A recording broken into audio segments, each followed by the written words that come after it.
Cuando somos niños lo queremos todo. El juguete que vemos en televisión, el helado de tu hermana, la PlayStation. Ya de mayores queremos tener más dinero, ser más guapos, estar más preparados. Pero cuando esos deseos y ambiciones están fuera de nuestras posibilidades, llega la frustración y con ella volvemos a tener un comportamiento infantil. Si no podemos tener la muñeca, la destrozamos.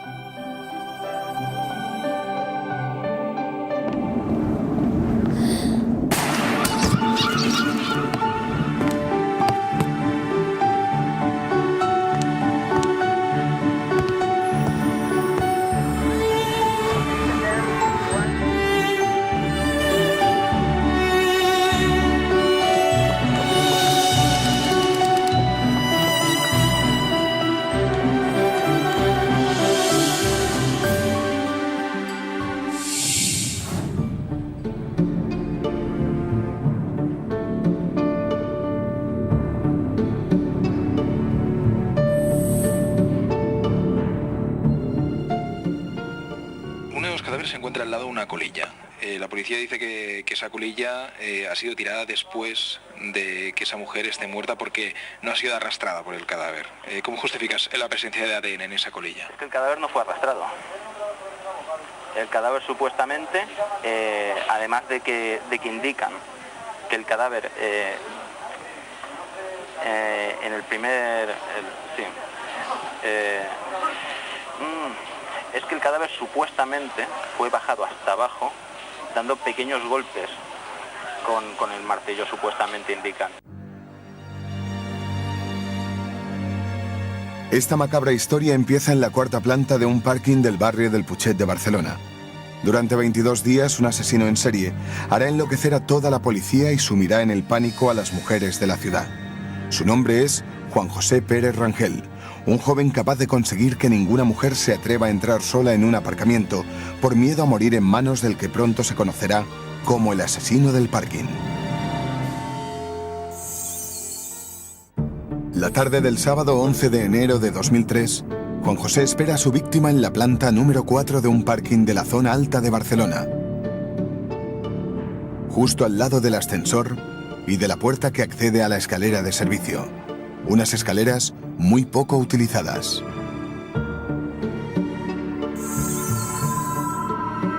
La mujer acaba de llegar al aparcamiento. Juan José fuma mientras espera a su víctima y antes de atacarla, tira la colilla al suelo. Ella intenta defenderse, pero su agresor la amenaza con un cuchillo. En el forcejeo, el anillo de brillantes que lleva cae al suelo. Juan José la introduce en las escaleras. La víctima intenta defenderse y el agresor la apuñala. Pero no son estas heridas las que la matan. El cuerpo de la mujer cae por la barandilla de la quinta planta. El asesino salta el pasamanos y arrastra a la víctima hasta el hueco de la escalera.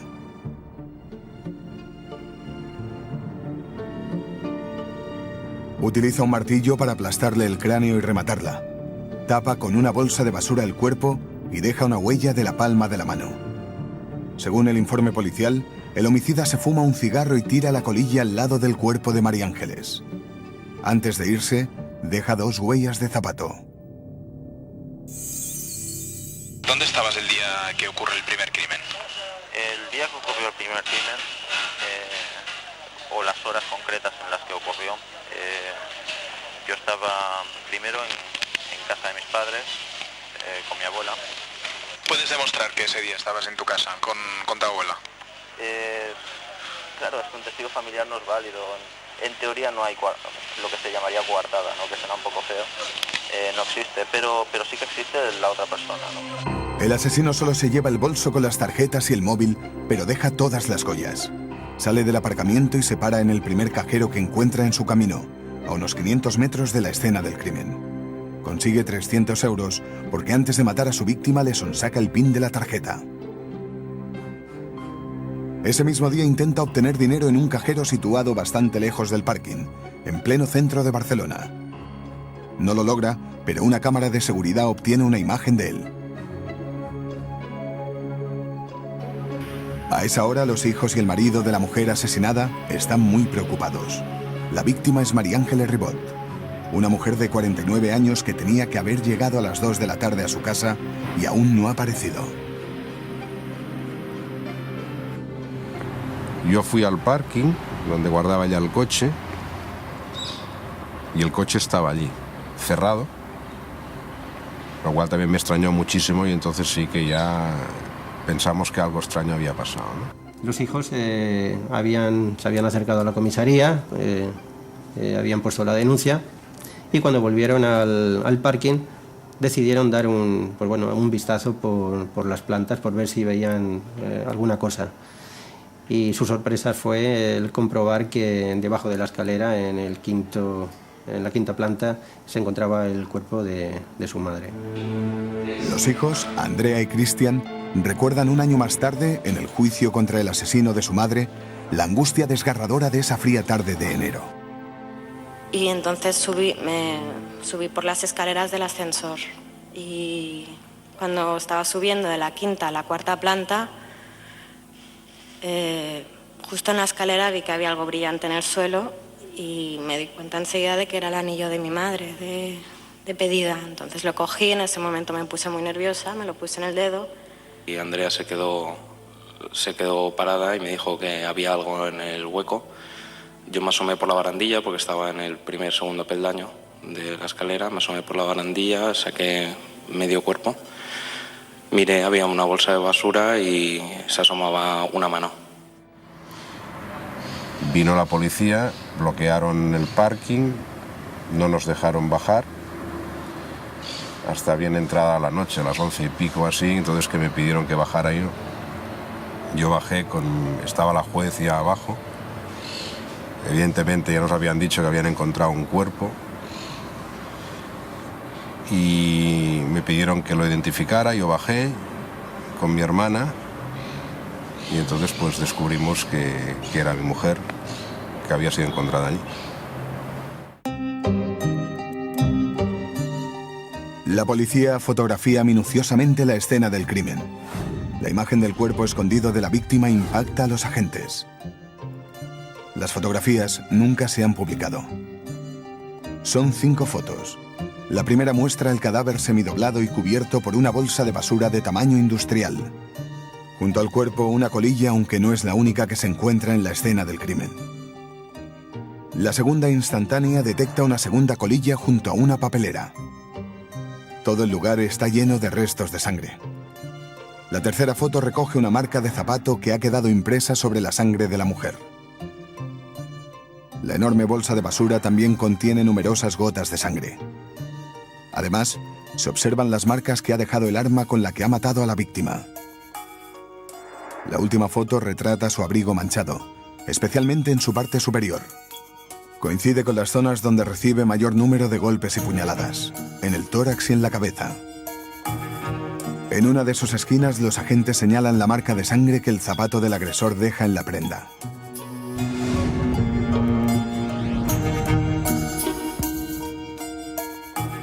La policía lleva más de 2 horas recopilando datos en la escena del crimen junto con el marido de María Ángeles, cuando este recibe un mensaje. Hubo un mensaje desde el móvil de mi mujer diciendo que no vendría a dormir, pero que estaba bien. Algo así, exacto. No sé exactamente las palabras, pero era parecido a eso. Pero en ese momento ya la habían encontrado, o sea que ese mensaje ocurrió la misma noche, sobre las 12 de la noche aproximadamente. Al día siguiente, el homicida prueba suerte con otra tarjeta de María Ángeles en una sucursal bancaria de las Ramblas. Pero el cajero se queda con la tarjeta porque utiliza varios pins incorrectos. Una tarjeta que conserva intacta una huella. En la tarjeta de crédito de la primera fallecida, que se la tragó el cajero, por cierto, sí que hay una huella. Pero no es mía. Y claro, si no es mía ni de la fallecida, ¿de quién es? Eso tampoco se ha dicho. Esa misma tarde, el informe de la autopsia llega al despacho de la Brigada de Homicidios. Los datos son escalofriantes. La víctima recibe una treintena de cuchilladas, la mayoría superficiales, pero 2 son más graves, la del costado y la del abdomen. Ninguna le causa la muerte, pero aumentan su agonía. Lo que acaba con la vida de María Ángeles es un politraumatismo cráneoencefálico. Su agresor la golpea varias veces en la cabeza con algo parecido a un martillo de encofrador. Y esto le provoca varias fracturas en el cráneo y pérdida de masa encefálica. Antes de morir, María Ángeles opuso mucha resistencia porque el cadáver presenta heridas profundas en las manos y golpes en los brazos que le hace su agresor cuando ella intenta defenderse.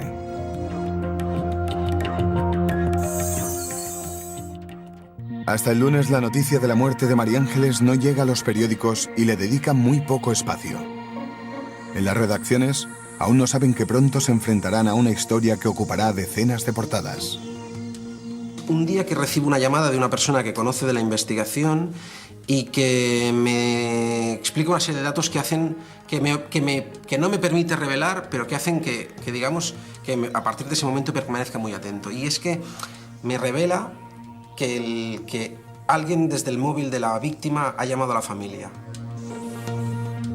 Juan José Pérez Rangel no es consciente de que esas llamadas serán vitales en la investigación que le conducirá a la cárcel. Fue una llamada diciendo una persona que sabía lo que había pasado, que tenía información y que si a mí me interesaba que fuera a la estación de metro de Verdaguer y que quería 2.000 euros para ayudar a su familia, que necesitaba el dinero y que me daría información a cambio de ese dinero. Antonio le pide algún dato que confirme que conoce detalles del asesinato. Enseguida se da cuenta de que está hablando con el asesino de su mujer porque le enumera uno a uno los números del PIN de la tarjeta de la fallecida. ¿Tú nunca le llamaste? Nunca llamé a esta persona. Imposible, yo no tenía ningún teléfono ni sé quién es. Solo lo he visto en juicio y ya está. Él como asesino es un chapucero. No podemos considerar a Ángel, como por otra parte a la mayoría de los asesinos en serie, ningún genio de nada. De hecho, cuando él mata por vez primera, intenta extorsionar al marido de su primera víctima. Eso es una cosa absurda. La policía sitúa en un mapa las llamadas que el agresor hace a Antonio Melero el 13 de enero, solo 2 días después del asesinato. Todas las hace desde diferentes cabinas telefónicas de la ciudad de Barcelona. La primera se produce desde la Plaza Cataluña. El asesino se cita con el marido de la víctima en el Corte Inglés de la misma plaza, en pleno centro de la ciudad, pero no se presenta. A las 4 vuelve a llamar desde una cabina muy próxima y exige que esta vez el encuentro sea a 1 kilómetro de distancia del primer lugar seleccionado, en la salida del metro de Verdaguer. Antonio espera más de 1 hora en una de las paradas cuando el teléfono vuelve a sonar. El extorsionador ha recorrido casi 4 kilómetros para cambiar de cabina y confirmar que una mujer pasará por el dinero en Verdaguer. La policía ubica las 3 cabinas y los 2 puntos de encuentro. Pronto se dan cuenta de que en algún momento durante el seguimiento, los agentes se cruzan con el asesino en la Plaza Cataluña sin tener ninguna posibilidad de reconocerle. Yo evidentemente fui a la estación de metro, no apareció nadie. Me volví al tanatorio porque evidentemente son momentos muy complicados. Y al día siguiente, cuando estábamos ya en el cementerio, en ese mismo momento, que la estábamos enterrando, hubo otra llamada de la misma persona. Es a las pocas horas, se producen las llamadas, se producen varias. A cambio de dinero, el interlocutor está dispuesto a dar datos clave para resolver el asunto. Incluso se cierra una entrega. En fin, era una historia que realmente yo hervía de nervios porque quería contarla. Me parecía importantísimo, ¿no? Después de 48 horas de investigación, el grupo de homicidios dispone de muy pocos datos. Un fotograma borroso del posible agresor grabado por una cámara de seguridad el mismo día del crimen y las llamadas al marido sirven para trazar un primer perfil del asesino. La primera llamada fue en catalán y las demás en castellano. Desde luego la voz era una voz no muy definida, no podía ser, o sea, de cualquier persona, ¿no? Sí sonaba una persona joven, parecía bastante tranquilo, desde luego no parecía nada nervioso cuando hablaba. Mientras, en el laboratorio, la policía analiza la colilla encontrada al lado del cadáver de María Ángeles. Por su situación están convencidos de que pertenece al asesino. Tal como aparece la colilla en el lugar en que se encuentra, pues vemos que no es lógico que esté en este sitio, dado que el cuerpo se había movido y Si esa colilla hubiera estado en otro lugar, pues se habría movido también con el cuerpo. Esto hace pensar que precisamente él ha fumado después o mientras estaba escondiendo este cuerpo y después la ha tirado allí sin tener la precaución pues, de llevársela, o incluso por los nervios o por el estado de ansiedad que le pudiera crear esta situación. ¿Y tu colilla al lado del cadáver, cómo llega allí tu ADN a la colilla que está al lado del cadáver? Primero, yo dije en juicio que es muy fácil que llegue mi ADN allí. Es muy fácil. Podía haber tirado la colilla ahí abajo. Yo no recuerdo lo que hago todos los días. Y el parking, le puedo asegurar que no lo limpian de un día para otro. Yo ya dije que yo fui a ese parking, pero no en los momentos de la muerte. Fui el día antes. Eso es cierto. Pero la policía tiene muy claro que si el ADN de Rangel está en esa colilla, es porque fue él el que mató a María Ángeles. Si la colilla hubiera estado allí antes del crimen, el homicida la hubiera arrastrado al mover el cuerpo. Conclusión, el cigarro se fumó durante o después del asesinato. Una colilla encontrada en la escena del crimen puede convertirse en la prueba de cargo más importante contra el homicida. La boquilla se lleva al laboratorio. Allí se disecciona el filtro y se analiza el papel que lo envuelve. Es este papel el que ha estado en contacto con la boca del presunto asesino. Los científicos buscan restos de saliva. De ahí es fácil obtener un perfil de ADN. La segunda prueba a analizar es la bolsa de basura que cubre el cuerpo. Las marcas que quedan en ella demuestran que el asesino utiliza algo similar a un martillo de encofrador para matar a su víctima.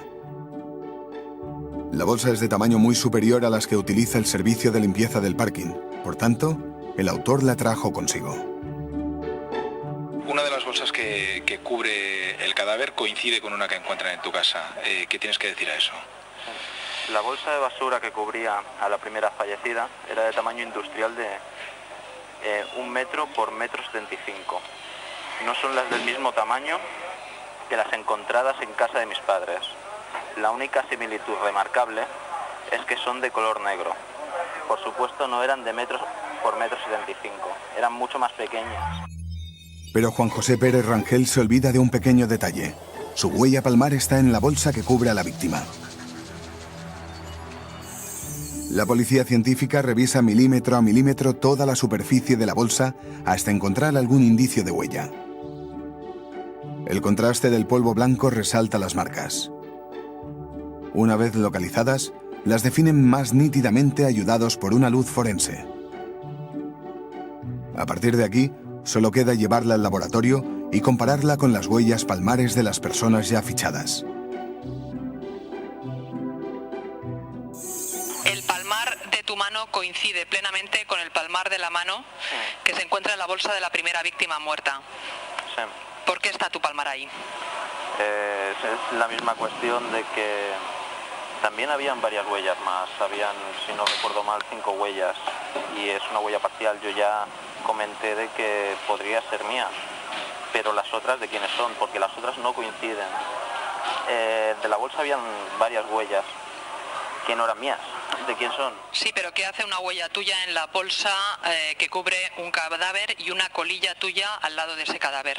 La podían haber cogido la bolsa de donde yo tenía las motos, que hay varias bolsas por allí también, o de haber tirado algo yo a alguna de las bolsas que estaban en cada planta del parking. El problema fundamental para la policía en este caso es que Juan José Pérez Rangel no está fichado. No tiene antecedentes y por tanto no tienen con qué comparar ni el ADN de la colilla ni la huella palmar de la bolsa. En realidad, buscan una aguja en un pajar. El intento de extorsión se convierte en una auténtica agonía para Antonio. Al día siguiente prosiguen las llamadas, pero esta vez el asesino comete un error. En una de estas llamadas concierta una cita en el pub Mare Nostrum, en el centro de la ciudad. 3/4 de hora más tarde vuelve a llamar a Antonio, esta vez desde la cabina que hay justo enfrente del pub para darle una última instrucción. Me dijo que dejara el dinero en el cuarto de baño. Yo dije que yo no dejaba ningún dinero si no veía la información que tenía. Entonces me dijo que fuera a una cabina de teléfono que estaba en el Paseo San Juan, esquina con, no recuerdo la calle exactamente. No era muy lejos del bar, quizá 4 o 5 manzanas. Fui andando, me dijo que dejara el teléfono en esa cabina, que ahí habrían las fotos que tenía o la información que tenía. Fui a esa cabina, tampoco había nada. El pub Mare Nostrum se convierte en una pista crucial para el jefe de homicidios. Si la persona a la que buscan puede dar tantos detalles del local, solo significa una cosa: conoce el lugar y, por tanto, puede ser un cliente asiduo. Era todo muy absurdo. Y evidentemente yo creo que ya tenía plena conciencia de que aquello, si tenía que servir para algo, probablemente sería para que dejara alguna pista o algo, y que evidentemente la policía pues pudiera ir siguiendo.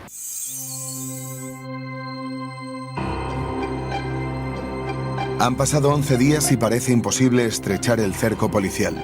Los investigadores andan perdidos y presionados por el miedo que atenaza al barrio del Putxet. Pero el asesino ni les tiene miedo ni les va a dar tregua. El 22 de enero se disparan todas las alarmas. La central del Cuerpo Nacional recibe un aviso estremecedor. Acaba de aparecer el cuerpo completamente destrozado de otra mujer en la zona alta de la ciudad. Los investigadores no pueden creer lo que ven sus ojos. El cadáver no solo está en el mismo aparcamiento en el que asesinan a María Ángeles Ribot. Su cuerpo está atado a la barandilla de las mismas escaleras. Pero las coincidencias se multiplican. La mujer asesinada tenía el coche en la plaza número 15, el mismo número que la de María Ángeles, pero en otra planta.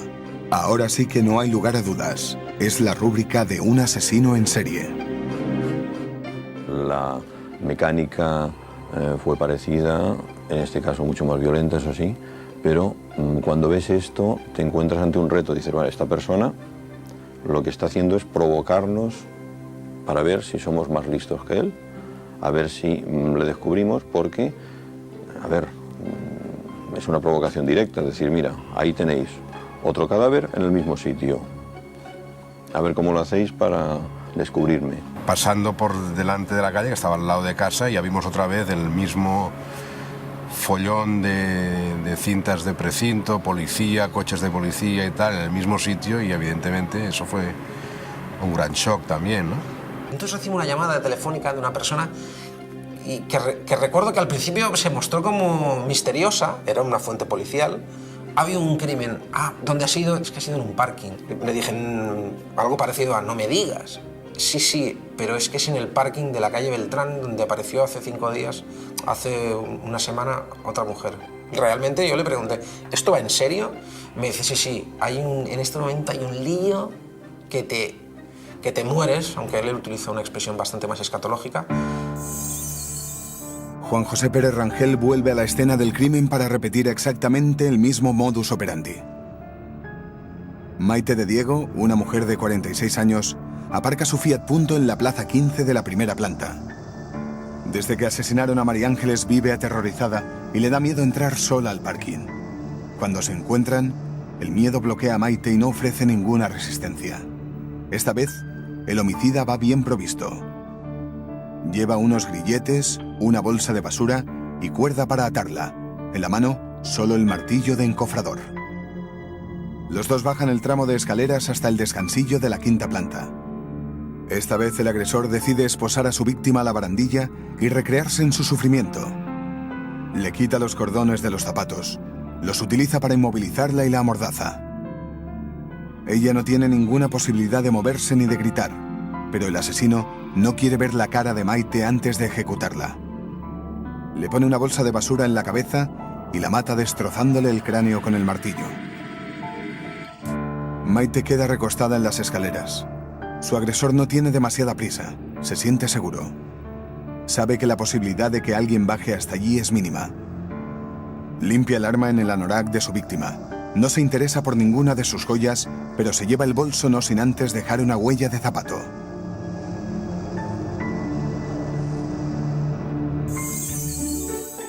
Cuando la policía detecta la huella de un zapato en la escena de un crimen, lo primero que hace es trasplantarla para poderla analizar en el laboratorio. La marca que deja sobre el suelo se introduce en una base de datos que identifica el modelo, el número y la marca del zapato. La manera de andar y el desgaste convierte a la huella en única. Ahora solo falta encontrar el zapato del asesino para poderla comparar.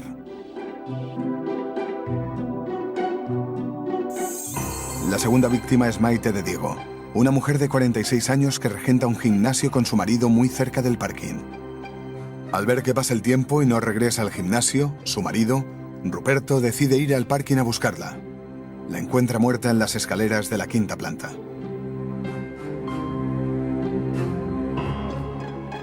La escena de este segundo crimen es mucho más elaborada que la del primero.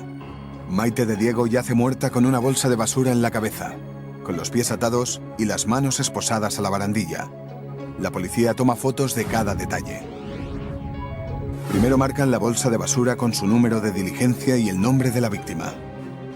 Enumeran una a una las marcas que el agresor deja con el martillo en la bolsa al golpear la cabeza de Maite.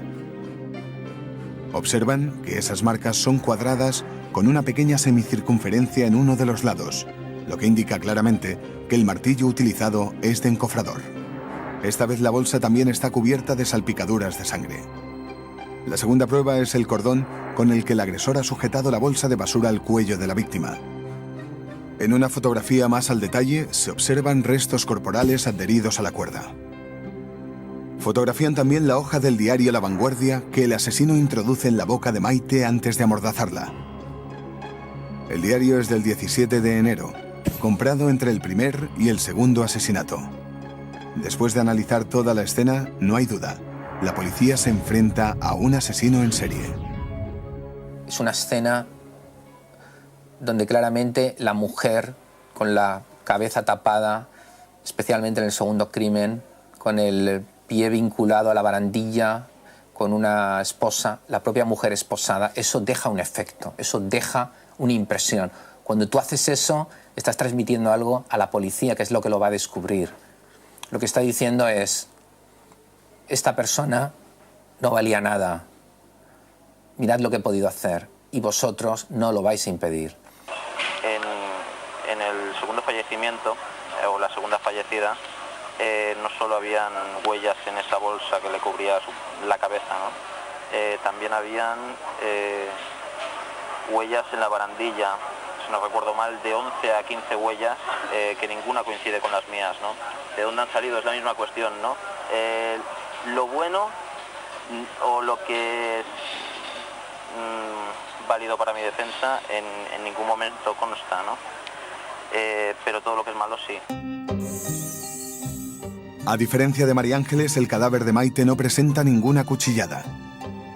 Juan José Pérez Rangel le asesta más de 12 golpes en la cabeza que le fracturan el cráneo y le ocasionan una importante pérdida de masa encefálica que le provoca la muerte. Los golpes en la zona occipital son más superficiales. No son mortales, pero demuestran ensañamiento.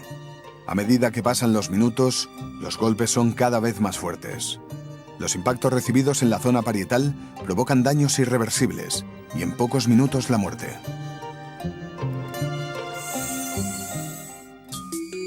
Los titulares sobre el caso ocupan las portadas de toda la prensa. El periódico titula: La policía atribuye al mismo asesino la muerte de otra mujer en un parking. Y en sus destacados avanza detalles sobre la nueva víctima. Precisamente hoy estaba convocada una reunión para decidir qué medidas tomar respecto a la seguridad del aparcamiento.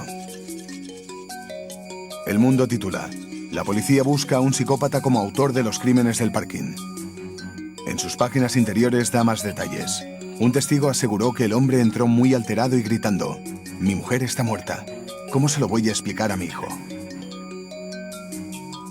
El barrio, yo recuerdo maridos que acompañaban a sus mujeres a coger el coche en el aparcamiento, el número de padres y madres que acudían personalmente a recoger a sus hijos al colegio era mucho más, y a llevarlos sobre todo por la mañana, mujeres que se quedaban para ir a la compra juntas, en fin, recuerdo muchísimas cosas. El pánico se extiende a toda la ciudad, pero se vive con especial intensidad en el barrio del Putxet. Nadie se atreve a entrar en los aparcamientos y la policía encuentra notas de disculpa en los coches estacionados sobre las aceras. Policía, dejo el coche aquí. No me ponga multa. No puedo dejar el coche en mi parking. Tengo miedo. Es el parking de las mujeres muertas. Quedamos muy poquitos. En mi planta mismo hay 5 coches, no hay más, cuando eran 20. El hecho que las dos mujeres sean muy parecidas, rubias, atractivas y casi de la misma edad, 49 y 46 años, desata aún más la psicosis. Las vecinas, en este caso, estamos asustadas. A ver, nosotras tenemos un parking, no tenemos el número 15, yo tengo la 14, pero las características de esta chica también es la nuestra, la de mi compañera, por edad, por similitud. El miedo, desde luego, no es infundado. La policía aún no lo sabe, pero entre el primer y el segundo asesinato, mientras ellos están investigando en las inmediaciones del parking, Juan José Pérez Rangel toma notas desde la puerta del aparcamiento de los vehículos que entran y salen y de quién los conduce. En estas notas figura el coche de Maite de Diego, su segunda víctima. En tu casa encuentran determinadas anotaciones donde hay matrículas de vehículos que estacionan en ese parking y que son anotaciones hechas entre el primer y el segundo crimen. ¿Por qué haces esas anotaciones? Esas anotaciones en sí podía haberlas hecho yo, por supuesto que sí que están hechas por mi puño y letra, ya que lo dije. ¿Cuál es el objetivo de esas anotaciones si tú no eres el asesino del parking del Putxet? Uno puede pensar, las hice yo por investigar, o quizá fui inducido a hacerlas, ¿no? Más que otra cosa. Una persona va a hacer el día 23, día después del segundo fallecimiento, anotaciones en esa zona, hubiese sido identificado totalmente. Pero hay algunas anteriores también. Por supuesto, hay algunas anteriores, pero siempre entre los dos sucesos. Exactamente, entre los dos sucesos. Quizá las hice yo por investigación o quizá las hice yo por inducción a hacerlas, sin querer acusar a nadie, ¿no? ¿Pero tú habías hecho esas anotaciones? O sea, son de tu puño y letra, tú dices que son hechas por... Son tuyas, por lo tanto los has hecho tú, ¿vale? Y tú sabes para qué las has hecho, si las has hecho porque eres el asesino y por lo tanto buscas otro objetivo, o si lo has hecho por otra cosa. Por lo tanto, ¿qué razón das tú para que se encuentre esos papeles en tu casa? Ya quiero aclararle de que prefiero no acusar a nadie. ¿Pero tú haces esas anotaciones, las haces buscando una tercera víctima? Yo no hice esas anotaciones buscando una tercera. Ni una primera, ni una segunda, ni una nada. Por lo tanto, si no lo haces buscando otra víctima... Quizá fuese inducido a hacerla.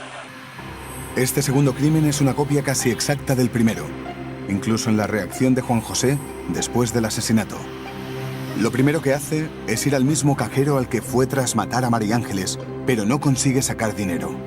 Nervioso, entra en la estación de los ferrocarriles catalanes. Ese es su gran error. Las cámaras de seguridad captan uno a uno todos sus movimientos. El presunto asesino entra en la estación de Padua. Este fotograma aporta dos elementos importantes. El sospechoso tiene una coronilla incipiente y lleva una chaqueta con hebillas. Pasa por el filtro de acceso.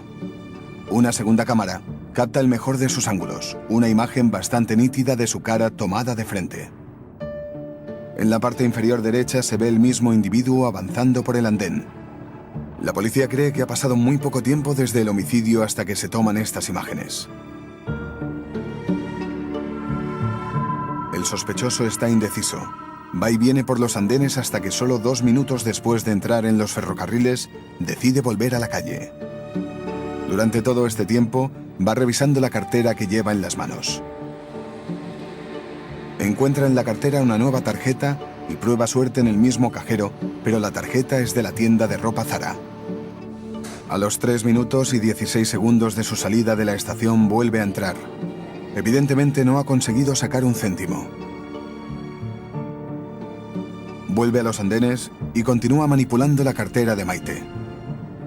Las cámaras de la estación de Padua lo pierden de vista cuando sube a un tren. 40 minutos más tarde, la policía detecta movimientos con la tarjeta de Maite en un banco del centro de la ciudad. Otra vez tienen suerte. Una cámara interior de un cajero lo registra caminando en dirección a la Plaza Cataluña. Aparece al lado de una moto revolviendo en la cartera justo delante de otra oficina bancaria. Una cámara del Corte Inglés muestra sus piernas. La cámara del centro comercial graba cómo empieza a caminar hacia la Plaza Cataluña sin dejar de mirar la cartera. La coronilla y de nuevo la hebilla de la chaqueta no dejan dudas de que se trata del mismo hombre. Ya tienen al homicida grabado desde todos los ángulos. Ahora solo falta lo más difícil, ponerle nombre y apellidos. Yo calculo que entre todas las grabaciones que había, las del metro y todas las cintas, pues por encima de las 2000 horas de grabaciones sumadas unas con otras. Cuenta que solamente en el metro había 13 cámaras, 13 o 14 cámaras. Y de esta manera pues pudimos ver cómo andaba, que tenía un andar peculiar, que tenía una especie de coronilla donde le faltaba un poco el pelo. Vestía con una especie de parca larga, con hebillas a ambos lados.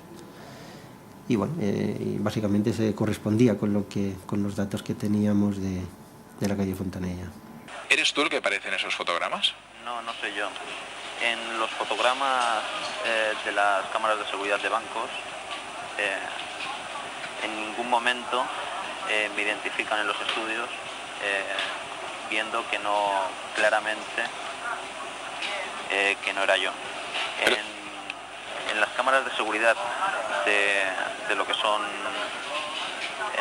estaciones de ferrocarriles, dicen que sí, viendo una característica que era una cierta calvicie en coronilla, que se contradice en lo que es juicio, ya que yo no la tengo. El hombre que sale en los vídeos, que supuestamente acaba de salir del lugar de los hechos, hay una cosa muy característica, que ¿dónde están las armas? ¿Dónde está con lo que lo ha hecho? No lleva ninguna bolsa, la chaqueta, si no recuerdo mal en las imágenes, estaba abierta. ¿Dónde están? Se tiraron a la basura. Lo primero que mira la policía es mirar en la basura de los contenedores cercanos. Se dejó en la zona, se hubiese encontrado, o alguien las hubiese encontrado. Da cuestión a que pueden ser que hayan participado más personas, no solo la persona que ha salido en el vídeo, sino que se puede pensar en muchas cosas, ¿no? Los fotogramas no son del todo claros, pero la policía inicia el puerta a puerta. Enseñan a todos los vecinos la foto para ver si alguien logra aportar alguna pista. Saben que es vital detener al asesino porque en cualquier momento puede aparecer la tercera víctima. Por ejemplo, esa tarde yo llamo a una persona que presumo que puede saber algo y es la que me dicen: tengo el careto del que creemos que es el malo. Lo tengo delante, que tengo un printer. ¿Tienes un printer? ¿Pero cómo que tienes un printer? ¿Quién nos ha dado el printer? No, no sé qué, la brigada que nos ha pasado el printer. Digo, si hay un printer, hay una grabación. La existencia de estos fotogramas hace enloquecer a las redacciones de los medios de comunicación. Obtener esta foto puede convertirse en la exclusiva del año. Mientras se hacía la investigación no se filtraba nada porque nosotros nos reíamos. Nos decían, mira lo que dice ahora el periódico, mira lo que dice La Vanguardia, mira lo que dice... Claro, ellos iban diciendo, dando palos de ciego, ¿no? De hecho, tenían que informar e informaban. Mientras los periodistas están entretenidos intentando conseguir el fotograma que muestre al país la cara del asesino y las patrullas policiales buscan esa cara entre el 1,5 millones de personas anónimas que circulan por la ciudad, el jefe de homicidios apuesta fuerte por un lugar. El pub Mare Nostrum, el sitio donde el agresor se citó con el marido de la primera víctima.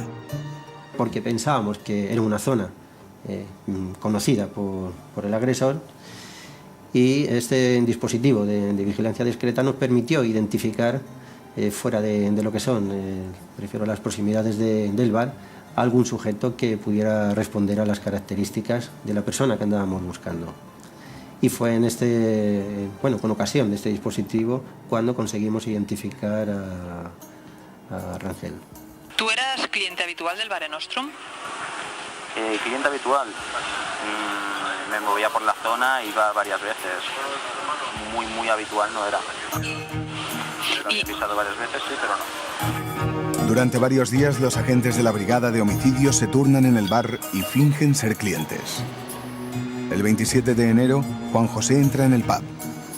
Los agentes están seguros de que es el mismo individuo que aparece en las cámaras de seguridad. Y cuando sale, le piden la documentación. Yo entregué la documentación, solicité el por qué, no sabía, y se me dijo, pues, presumo yo que una excusa, ¿no? No, que ha pasado una pelea por aquí cerca, queremos saber. No hay problema, presenté la documentación. Y entonces ya tenemos una cara con nombre y apellidos. porque aquel policía que identificó a esta persona pues lo reconoce y dice, sí, cuando estábamos en tal servicio, pues, efectivamente le pedí documentación y comprobé que era este. A partir de ahí ya puedes imaginar que la cosa se facilita enormemente y nuestro trabajo, bueno, ya vemos el cielo abierto, ¿no? Una vez identificado, comparan su nombre con el listado de propietarios y arrendatarios del parking y descubren que solo un año antes había alquilado durante un mes una plaza de moto allí. Ya tienen una conexión entre el sospechoso y el parking. La razón por la que mata en el parking es triple. Una, porque él busca en concreto mujeres de un determinado perfil que están en ese barrio y que utilizan ese parking. Dos, porque él conocía el parking y se sentía cómodo en él. Tres, porque él ha encontrado un lugar idóneo en ese parking para matar, que es el sótano quinto. Esas son las 3 razones por las que él decide matar ahí. Y lo volvería a hacer. El asesino del Putxet tiene solo 24 años y vive con sus padres en uno de los barrios más marginales del área metropolitana, el barrio de la Mina. Han pasado 24 días desde la muerte de María Ángeles y 8 desde que murió Maite.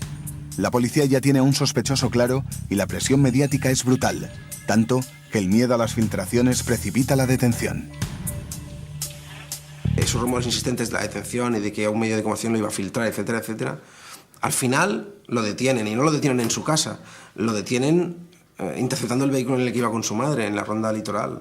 Pues la detención en sí fue un poco escandalosa, ¿no? Fue coches de delante abrirse las puertas, y policías de paisano, ¿no? Que ni siquiera en ese momento sabía que eran policías, ¿no?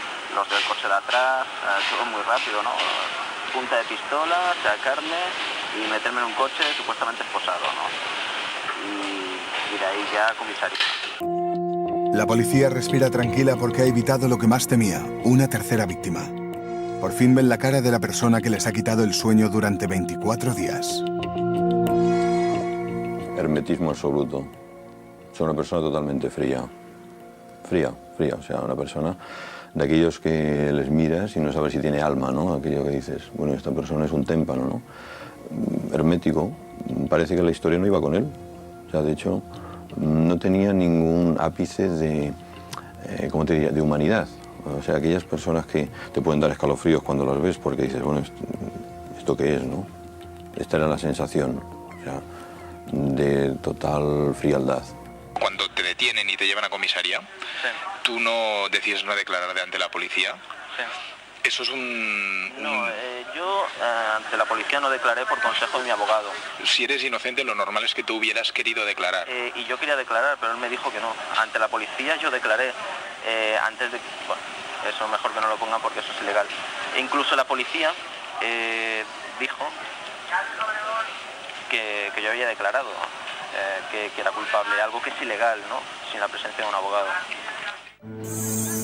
La policía empieza a recopilar pruebas que les ayuden a reconstruir los movimientos de Juan José Pérez Rangel desde el día que mata a María Ángeles, el 11 de enero, hasta su detención. Lo primero que hace es llevarle hasta su casa del barrio de la Mina para registrarla con él delante.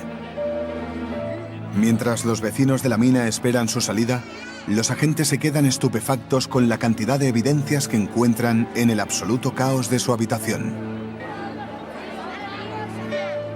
A raíz del registro, pues encontramos bastantes indicios, como por ejemplo, bueno, encontramos unos folletos de propaganda del gimnasio, de la, digamos, propiedad de la segunda de las víctimas.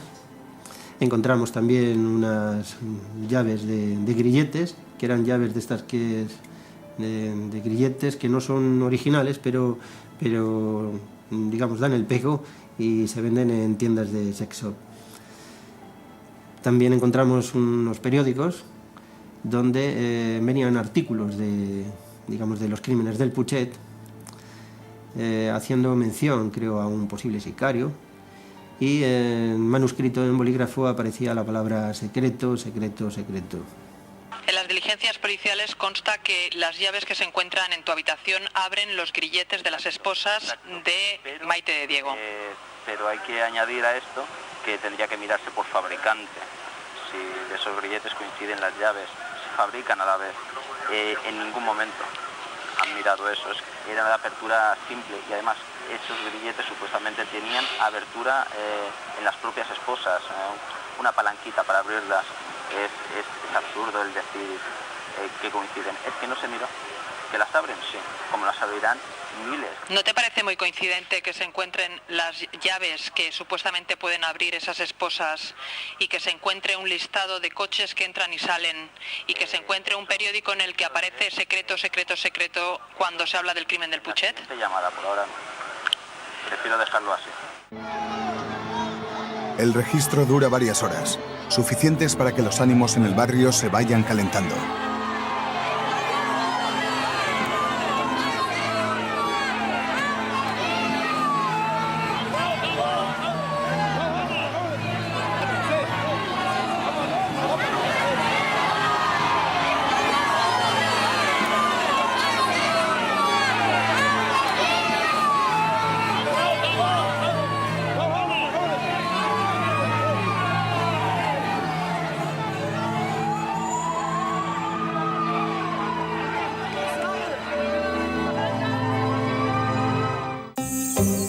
La policía científica hace un perfil fisonómico comparando las fotos de la detención de Juan José Pérez con los fotogramas obtenidos por las cámaras de seguridad. El contorno y la estructura craneal coinciden. La forma facial con cara alargada también. Y, cómo no, la coronilla. Juan José Pérez Rangel es el único que sigue negando las evidencias. Hay una cosa que decían ellos que era muy importante, que era una cierta calvicie en la coronilla. Esto en sumario, y durante instrucción se afirmó totalmente que era yo, pero luego en lo que era juicio ya se apartó totalmente la calvicie en la coronilla, viendo que yo no la tenía.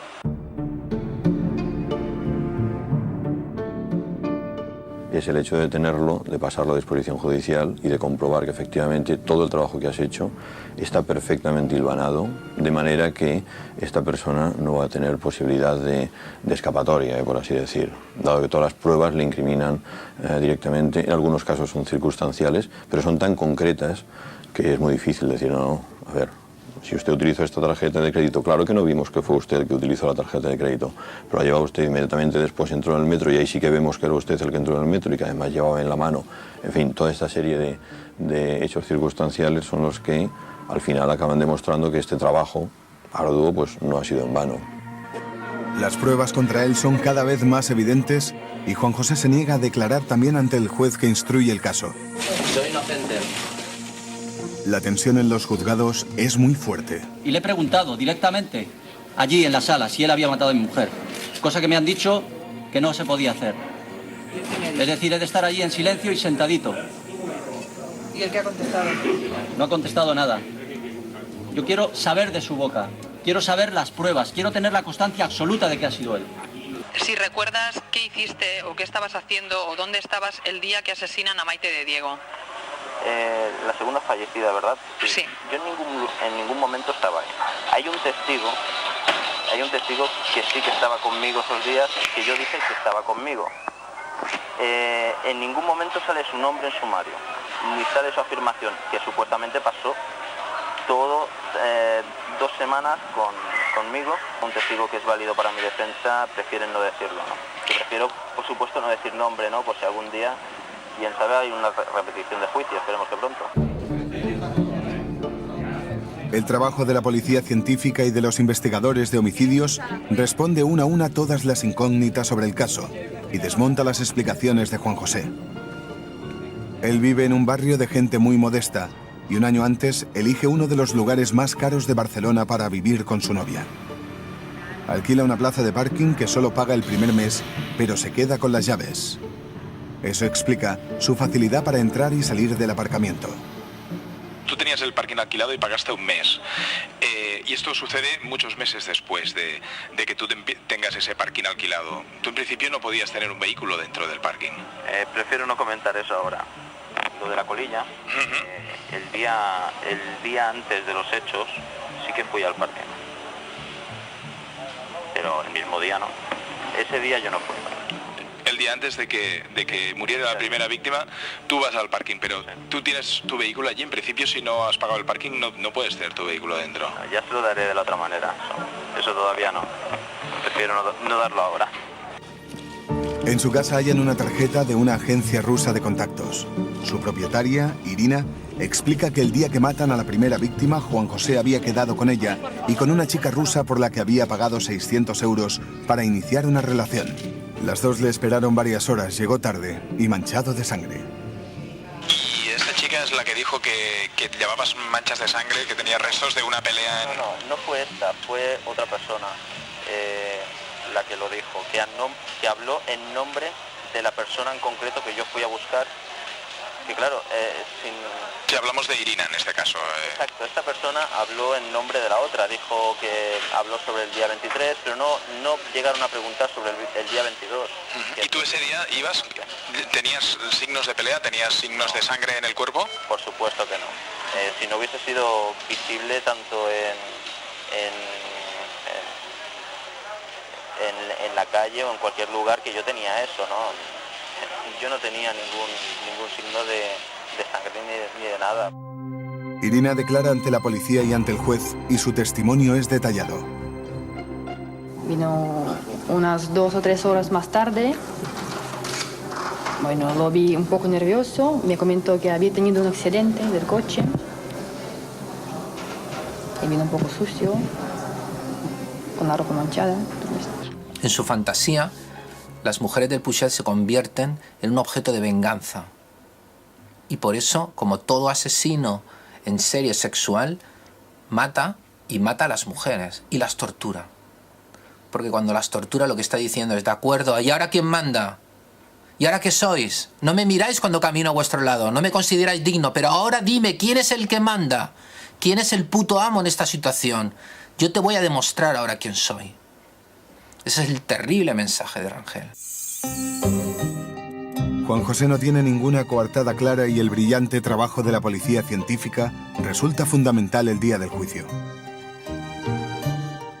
Él seguía manteniéndose en que era inocente y éramos todos los demás los que teníamos que demostrar que no lo era, que era culpable. Y su sensación era de total indiferencia, o sea, es que no hacía ni caso. Él estaba allí, de vez en cuando miraba, a veces me miraba, pero bueno, como quien mira a declarar a cualquier otra persona, no le causaba ningún nerviosismo ni ninguna alteración en su ánimo. A Pérez Rangel solo le queda una estrategia: intentar inculpar a otra persona. Insinúa que Ruperto Bilbao, el marido de la segunda víctima, puede estar detrás del crimen y que la primera mujer muere por error. Nada, simplemente que miren la página 173, antecedentes penales de Ruperto Bilbao Villa. Gracias. Cuando yo comenté sus antecedentes, la impresión que dio, al menos yo no lo vi durante el juicio en ese momento, sino lo vi en la televisión, se llevaba prácticamente las manos a la cabeza. Hombre, es que tú estabais casi insinuando que él podía estar detrás de la muerte de su esposa. ¿Teníais alguna base clara para hacer una insinuación de este tipo? Hay muchas cosas que no me cuadran, como por ejemplo, cosas que no salen en sumario, ni en juicio, ni en investigación policial, que el coche estaba a nombre de él, del seguro de su mujer, ¿no? Y que ella no sabía ni siquiera el código de PIN de la tarjeta, ¿no? Que tenía ella en propiedad. Teóricamente, si una persona tiene una cosa, la sabe, ¿no? Maite de Diego no sabía su número PIN. Por eso su asesino no pudo sacar ni un euro con sus tarjetas de crédito. Esta estrategia de defensa no consigue despistar al jurado. Juan José escucha la condena sin inmutarse. Apartado B, 13. Juan José Pérez Rangel fue quien hirió y golpeó a María Ángel Ribot Beltrán causándole la muerte. Votos a favor 9, votos en contra 0. Hecho probado por unanimidad. Juan José Pérez Rangel fue quien golpeó a María Teresa de Diego Rodríguez causándole la muerte. Votos a favor 9, votos en contra 0. Hecho probado por unanimidad. Juan José Pérez Rangel es en total 52 años de cárcel. 30 de ellos los pasará íntegros entre rejas. María Teresa Rodríguez. María Teresa de Diego. Juan José Pérez Rangel sale de la sala como una estrella mediática, rodeado de decenas de medios de comunicación. 19 detenciones había tenido, lo siento mucho, pero yo no entiendo este veredicto. Además, en el 2003 Se condecoró a los policías de homicidios. Sinceramente yo veo que me tenían que marcar por esa razón. Yo he querido llevar con esto a mi abogado, pero veo que la justicia sinceramente no existe. Había más sospechosos de esas imágenes. El parecido con otras personas. Yo no lo entiendo. Sinceramente no lo entiendo cómo han ido las cosas. No lo entiendo. ¿Sigues manteniendo que eres inocente? Venga, ya está. Las declaraciones de instrucción, mírenlas, de Nina Logina diciendo que el día 22 llamó a la chica, perdón, después de los crímenes llamó a la chica y le dijo a la chica que estaba conmigo el día 22. Sale en instrucción, no lo entiendo. Y hay muchas diferencias entre las declaraciones de Ruperto Bilbao. Ante policía, instrucción y aquí. Sinceramente no lo entiendo. Yo no lo entiendo. Sinceramente, porque he visto el sumario, señores. Lo que no han visto ustedes, yo sí que lo he visto. Es que hay como lo que se llamaría policialmente, ¿no?, una orgía de pruebas, ¿no? Todo en contra mía, ¿no? En cuestiones de las que hay cosas que no me indican a mí, ¿no?, que pueden llegar a llevar a una confusión, ¿no? ¿Quién es la persona que puede cometer dos crímenes en el mismo sitio exactamente? ¿Qué clase de persona puede hacer eso? ¿Qué clase de persona?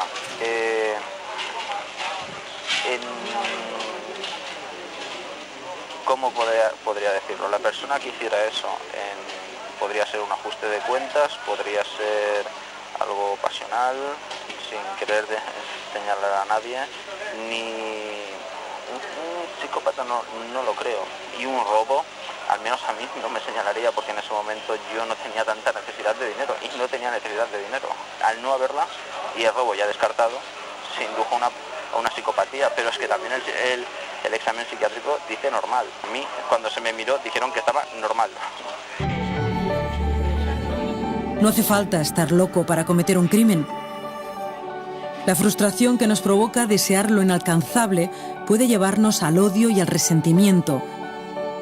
Y no todos somos capaces de controlarlos.